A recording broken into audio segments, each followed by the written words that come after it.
Dodi tersangka kasus narkoba, manajer BCL konsumsi Alprazolam sejak 2021.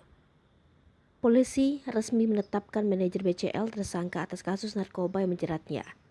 Manajer Bunga Citra Lestari, Muhammad Ihsan Dodiansyah, juga diketahui mengonsumsi narkoba sejak tahun 2021, sampai akhirnya manajer BCL menjadi tersangka. Diketahui, sebelum manajer BCL tersangka, Muhammad Ihsan Dodiansyah ditangkap polisi di rumahnya pada Rabu 3 Agustus 2022 malam. Dikutip dari YouTube KH Infotainment Senin 8 Agustus 2022, Kepala Bidang Humas Polda Metro, Kombes Pol Endra Zulpan, memberikan penjelasan. Terdapat 2 tersangka yang ditetapkan dalam kasus ini. Inisialnya MID alias Dodi, 39 tahun. Ia adalah manajer artis. Kemudian satu lagi adalah rekan atau teman dekat daripada saudara Dodi, inisialnya RAR alias Ronald, usia 33 tahun.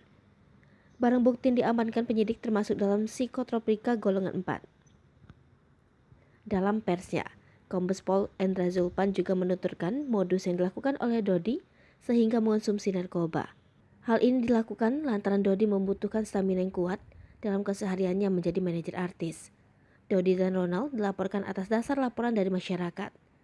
Tentu pihak kepolisian berterima kasih kepada masyarakat yang memiliki kepedulian dalam pemberantasan narkotika ini. Dodi diketahui telah mengonsumsi narkoba sejak tahun 2021. Atas perbuatannya, Dodi dan Ronald terancam 5 tahun penjara dan denda hingga 100 juta rupiah. Di sisi lain, penyanyi Bunga Citra Lestari alias BCL tetap memberikan semangat kepada manajernya Muhammad Ihsan Dodiansyah yang tersandung kasus narkoba. Diketahui, Bunga Citra Lestari akan tetap melanjutkan konsernya di Singapura tanpa manajer, lantaran usai tersandung kasus narkoba. BCL juga tetap menyemangati manajernya tersebut. BCL tetap menyemangati manajernya Muhammad Ihsan Dodiansyah yang ditangkap akibat mengonsumsi sabu.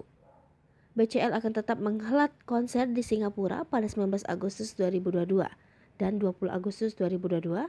Meskipun begitu, ia tetap menyemangati manajer dan timnya. BCL juga menuturkan doa untuk manajernya Dodi agar dapat melewati masa-masa sulit. BCL juga berpesan akan konser ini dapat berjalan dengan baik, meskipun salah satu timnya tersandung kasus narkoba.